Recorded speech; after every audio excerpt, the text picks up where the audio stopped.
Welcome back to the Angry Man Podcast with Jason and Greg.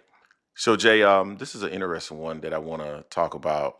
Um, Man, when you think about two brothers, it can be an interesting, I guess, dynamic. I don't have brothers. I know you have brothers, and maybe you and your Yeah. brother interact like this, but I can't imagine me and my brother interacting like this. No. So, Not in public. huh? Not in public. Yeah, exactly. So we're gonna dive into this because it's just Jamal's comments to me are fascinating, interesting, maybe to some would be disturbing, but we're gonna jump into them and we're gonna play the audio from this particular interview and it's one that just dropped today. And it's interesting because wow, I could not see myself saying something like this. But before we jump into this video, I would like to welcome those of you who are new to the channel. This is the Angry Man Podcast and Sports Media, where Jason and I are always dropping boxing related content. So make sure you become a subscriber. And for those of you who are regular patrons of the channel, you know who we are, you know what we do. We drop boxing documentaries, fight breakdowns, our own commentary like we're doing in this video. So make sure you smash the like button or the dislike button if you don't like the content, but make sure that you are engaging with the content. Now, Jay, I would tell you that everybody understands that the 154-pound division right now might be the deepest division in boxing and the most interesting division in boxing as it stands right now. Think about all the fighters that you currently have in that division, Jay.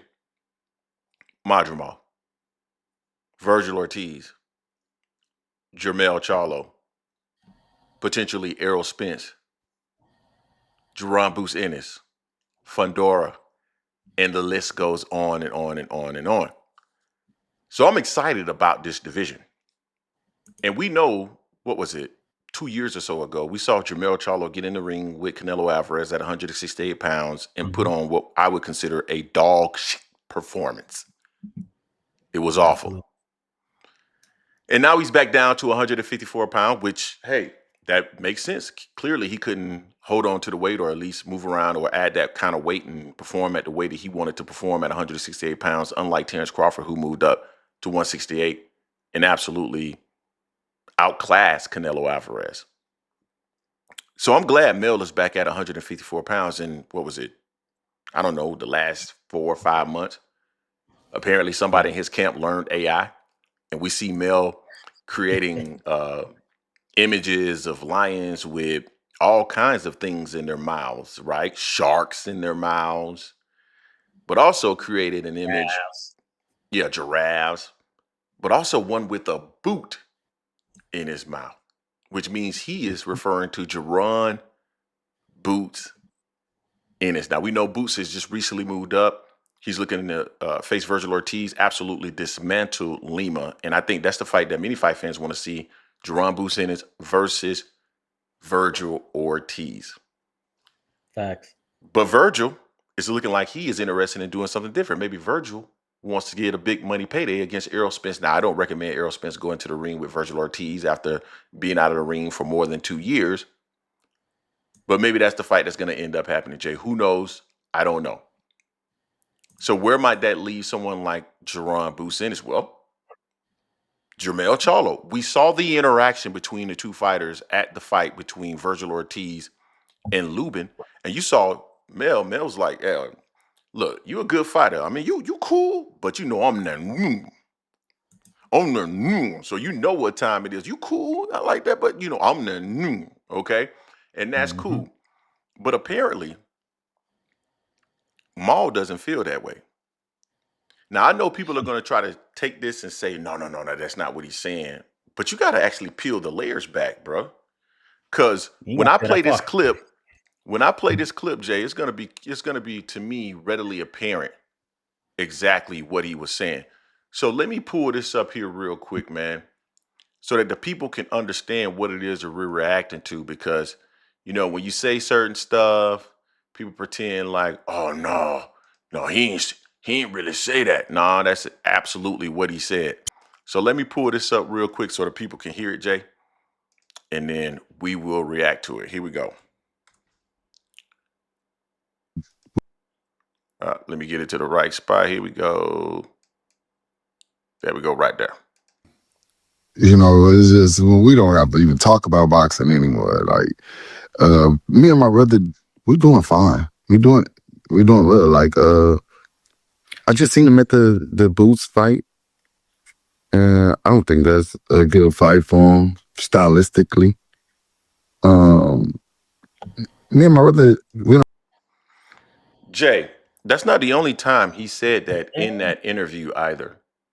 When you say someone is not a good fight stylistically, that means you don't think they can beat them. Period. You're not going to say a fight's not. If you know your brother can beat Jaron Boots Ennis, it doesn't matter what style he brings to the ring. You're just going to say he can beat him. Bring But it. when you start talking about stylistic matchups, anytime I've ever seen anyone talk about stylistic matchups, they are referring to that guy is going to have a problem with this guy. In this particular case, he's talking about his brother having a problem with this guy. Jay, am I misunderstanding, misinterpreting this in any type of way? You let me know. Nah, man. Nah. I mean, like you said, I got an older brother, and whether I thought he could win or not, the public's is never going. Public's only gonna know one thing: I support my brother through it thick and thin. I'm not hedging the bet that people say that. Oh, wow. You know, I mean, I guess some people might say, well, you're not keeping it real. No, I'm not gonna go out on my brother like that, especially my twin brother. A few minutes after me, you know, I'm just like, nah, come on, man. Just don't say it like that. But I mean, I give him all credit. He was just being authentic. That's one thing he really was, you know. But also, he tried to walk it back, trying to say, "I'm gonna be about my brother's corner no matter what." Are you? Because you didn't have no confidence in that at all. A guy that just moved up to your brother's weight class, where your brother was the king, undisputed, didn't lose the belts to anyone in the ring. Got stripped in because it's time off, you know, do the stuff outside the ring, whatnot. But man, to say that, stylistically, he said it twice. And he said it like, it's not the matchup stylistically. Like, don't ask me again. And Mel, don't take that fight. You might get your beat. I don't want to see you get beat down like that. You know, you were survivor mode versus Canelo. You know, and you ran against Canelo. Maul also said that about his brother too. Yeah, I know. So, needless to say, he thinks Boots is a problem for Mel, which is possibly true. You know, I wouldn't even think about those two possibly fighting because Mel hasn't fought in 2.5 years, 2.5, 3 years almost. So I wouldn't see that no time soon. But Maul, dude, you and your brother, y'all live in the same city, but y'all still on other sides of the city, and y'all gonna keep it that way because he ain't coming in Christmas for dinner for you, unless he's gonna put some smoke, put those hands on you some type of way. Because you said he ran against Canelo, and you said Boots is stylistically bad for him. Goodness gracious, they're not brothers. That's tough. You guys, and I want to say one thing. Just because he says he's going to be in his corner doesn't mean that he actually believes that he can win. I'm going to be in your corner, Jay, even though I know if you were to fight Terrence Crawford, he's going to stomp that ass. You guys let us know what you think in the comment section. Don't forget to hate, like, comment, and subscribe. This is the Angry Man Podcast, L Sports Media, and we are out.